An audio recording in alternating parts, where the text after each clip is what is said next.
We're going to do a little experiment here to measure the amount of energy that a food item, a walnut, contains. And we're going to do that by lighting it and letting it react with oxygen to undergo combustion, and capturing as much of the energy as possible by heating water with that energy.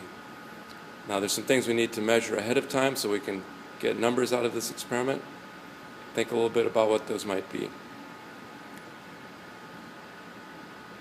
You're right. One of them is we should know the mass of the walnut before, and we'll subtract the mass after the experiment is over to get the net change. And another thing we need to know is the temperature of the water and the amount of water. We're using 200 milliliters of water, and the temperature of the water at the start of the experiment is 21 degrees. Okay. 200 milliliters or 200 grams of water, 21 degrees centigrade. Now we're going to light the walnut on both sides to make sure it burns completely.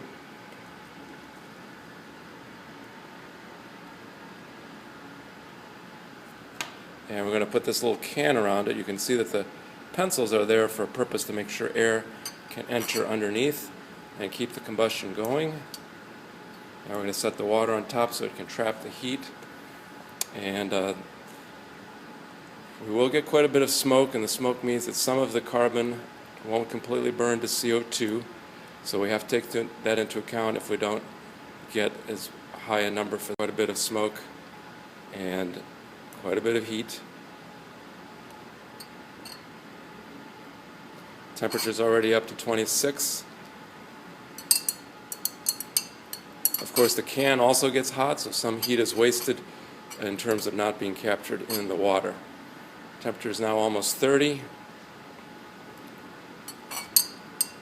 Keep stirring the water here to distribute the heat. You can see quite a bit of smoke coming out, which means that not all of the carbon's combusting. If it was combusting, it would be CO2. You wouldn't see anything. It would not be any color. Temperature is almost 35 now. Remember, that's 200 grams of water. Our walnut only weighs about 4 grams.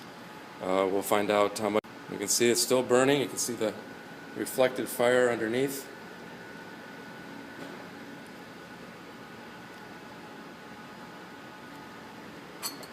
Temperature now is almost 45. This is centigrade, of course. Degrees centigrade. Remember, every degree Fahrenheit corresponds to 1.8 degrees centigrade. So that's quite a change already. Still burning. You can see the flames reflected underneath. Again, flames also indicate incomplete combustion. When you get really good combustion, like in a Bunsen burner, you don't see very much flame at all. So we aren't even getting the total heat, but we're already up to 50 degrees. 200 milliliters of water has already gone from 21 degrees centigrade to 50 degrees centigrade. That's a 30 degrees centigrade change. Seems to be burning pretty strong from the reflected light underneath the can.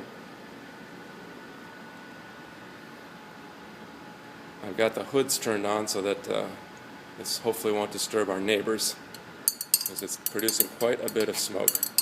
Maybe I should have done this in the hood. Almost 60 degrees.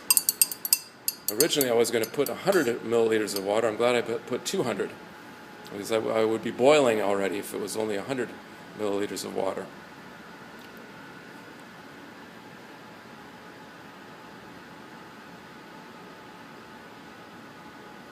Still a bit of fire underneath, still burning. Temperature is now 62 centigrade. We've gone up 40 degrees centigrade.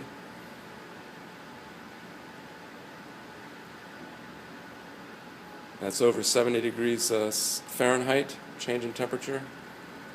The fire is diminishing. It looks like it's almost over. So you can take a peek inside. A lot of black soot on the bottom of the beaker. Temperature now is up to 64, 63 and a half. Let's say 63. Let's mix it a little bit. Another thing we could have done is put some aluminum foil to keep the water from evaporating to trap more of the heat. Final temperature looks like it's about 64. I'm definitely not going to touch the can. The can is a lot hotter, I imagine, being metal.